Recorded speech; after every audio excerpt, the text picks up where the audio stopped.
Today's what if is what if Naruto was trained by Iruka and became a prodigy. Hey guys and girls, before we get into this what if, like this video and subscribe to my channel, and this is my first video on this channel. Put any suggestions into the comments section and I will probably make a what if on it. And last but not least, I will have a like goal on this video, and the like goal will be 3 likes because this is my first video.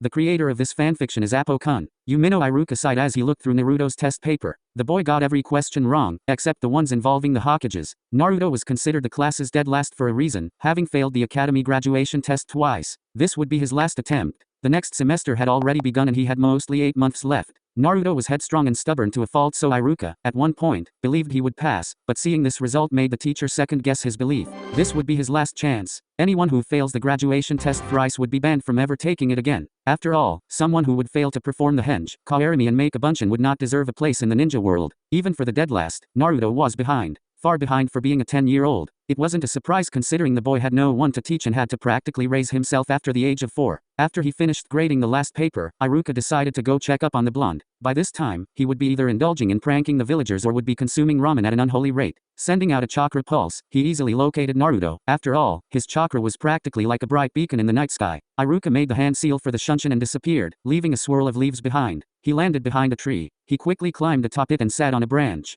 Naruto was lying a few feet away from the Chunin teacher, in a small clearing. He seemed to be in deep thought, something that took Iruka by surprise. Naruto's eyes were tightly closed and he bit his lip, trying to fight away tears, although Iruka couldn't tell clearly. He suddenly stood up and rushed at the nearest tree with a yell. He started punching the tree with all his strength. Iruka watched unworriedly as his young and favorite student punched again and again, till his knuckles started to bleed. This went on for what seemed to be more than 10 minutes before Naruto gave up and collapsed. Tears streamed down his face as he clenched his bleeding fists. Although the wounds quickly healed, Naruto didn't seem to notice them. Iruka dropped down from the tree and walked closer to the boy who was whispering to himself. He masked his chakra and made his movements silent. Damn it, why am I so weak? How am I going to become Hokage at this rate? How will I get all the villagers to acknowledge me now? The boy clutched a fistful of his hair in frustration. Sometimes, Iruka forgets that even if the boy is always positive, yelling about becoming the greatest Hokage, never letting anyone or anything get him down, he is still a child. A child who has always been alone with no one to help. Seeing the boy have a breakdown, Iruka was reminded of this fact. And seeing his clown persona shatter and his tears fall made Iruka realize that this boy and him were similar. Very similar. Iruka couldn't help it. He walked closer to Naruto, who was suddenly alerted of his presence. Naruto quickly turned around and rubbed at his eyes vigorously, trying to dry his tears, but the red marks around his eyes easily gave him out. He adopted a wide grin. Hey Iruka-sensei, what are you doing here? Iruka walked closer to the boy and dropped in front of him. Are you okay? Naruto couldn't finish his sentence as Iruka grabbed him and pulled him into a hug.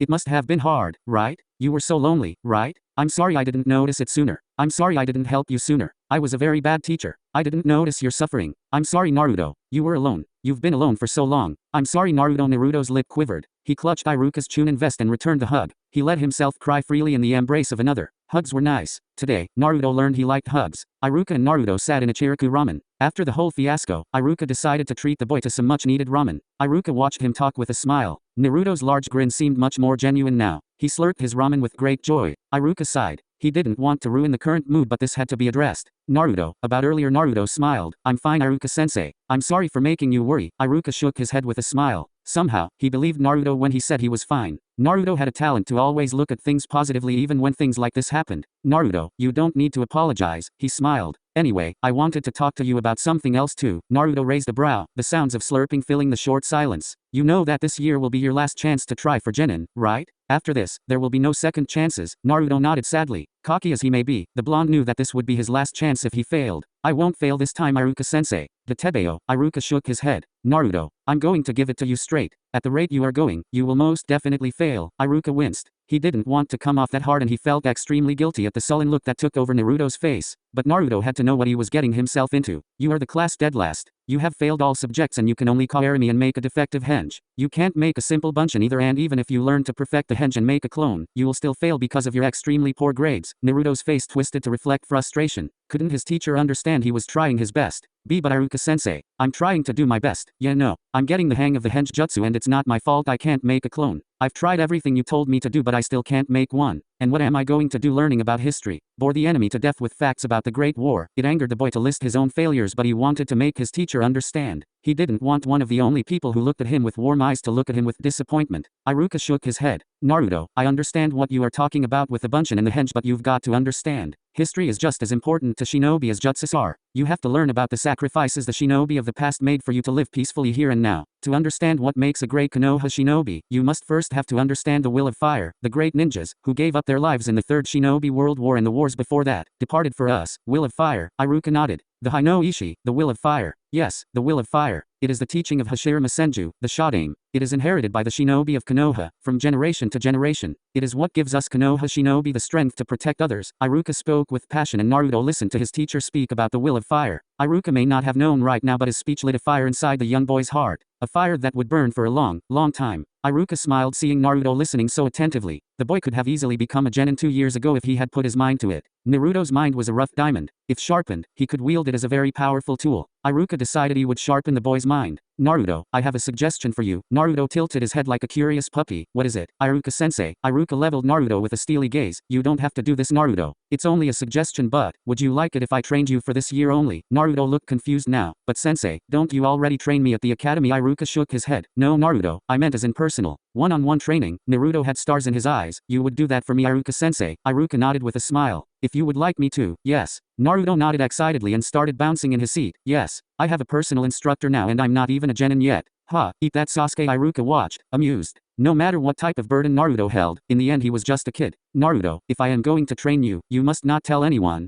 Why, sensei? Naruto really wanted to rub it into Sasuke's face that he got an instructor before the Uchiha. If word of this gets out, especially to the Academy Council, I will be in trouble. Big trouble. Worst case scenario, I would be fired from ever teaching in the Academy again. It is against the policy of the Academy to have favoritism or focus on one student more than the others. Saying this, Iruka, though how hypocritical this policy sounded. These past 2 years, all the teachers at the Academy have been ignoring Naruto and focusing on others except him. How hypocritical. Naruto looked at Iruka with shocked eyes. This man was willing to risk his career to train him, the dead last. Naruto, then and there, made up his mind to not let Iruka down. Okay, sensei, he saluted the older man. I won't let you down. You can trust me, Tetebeo. And with that promise made, Iruka decided to get onto the harder part. Naruto, he started hesitantly. Do you know what makes a great ninja? Naruto put his hand on his chin. Lots of cool jutsus. Iruka said nothing, making Naruto laugh nervously. The will of fire you talked about. Iruka sighed. He had his work cut out for him. Yes, jutsus do make a good shinobi and the will of fire is important too, but what's most important is this. He pointed at his head. Your head. Iruka nodded. Yes, Naruto. A ninja's greatest weapon is his head. Naruto's face was blank. He just stared at Iruka.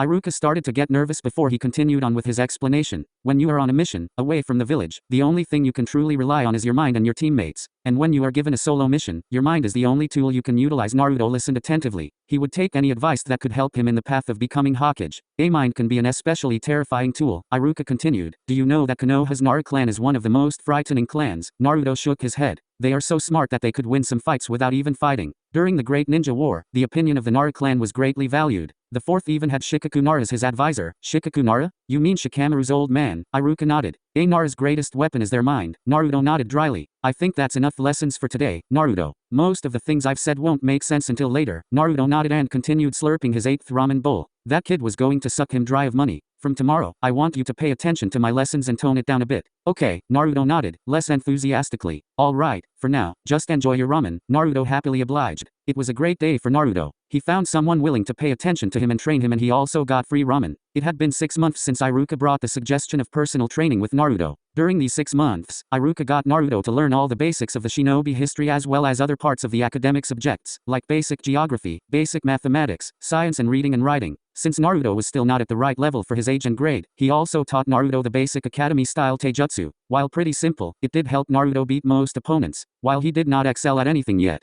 the proper taijutsu training enabled him to perform well in spars, and with his growth in academics, he was no longer the dead last. The other students were startled by his sudden growth but shrugged it off. But Naruto kept climbing the rankings and eventually settled on the 3rd spot for the physical portion of the academy and was overall ranked 9th due to his grades. He still didn't like studying. 2 of Naruto's peers with sharp eyes kept note of Naruto's sudden growth, both confused but not caring that much. Naruto also managed to perfect the henge and also managed to master the kaerami, to the point where he could perform a sealless substitute jutsu. The only problem was the Bunshin no Jutsu. It truly was Naruto's weakest skill. He could not even make a single clone, and with the upcoming graduation exam the next month, Iruka was truly worried. He decided to teach the boy some chakra control exercises. Maybe that would help Naruto make 3 clones by the next 2 months. Naruto, you have to focus on the tree. Don't get distracted. Iruka smacked Naruto's head. But sensei, it's really hard trying to tree walk. Iruka decided that tree walking was a good place to start the chakra control exercises. He thought of elemental chakra control exercises first but figured they would be a little difficult for pre-genin. He had difficulties performing those. Although, tree walking was coming slowly to Naruto as well. They had been at it for the past 2 weeks already. Naruto, I've told you so many times that you're using too much chakra. If you use that much then it's a given that the tree bark would explode. Iruka palmed his face and dragged his hand down and groaned in frustration. God help us. We only have a month left and you haven't made a single clone yet. Naruto grabbed a fistful of his hair and clutched it tightly. He had to learn to make 3 clones by the end of the month, no matter what. Suddenly, Naruto fell down and begun to cough. Iruka turned stiff. Well, Iruka, I never pegged you for the type to have favorites. Iruka and Naruto paled and turned to look at the newcomer. Iruka cursed vehemently.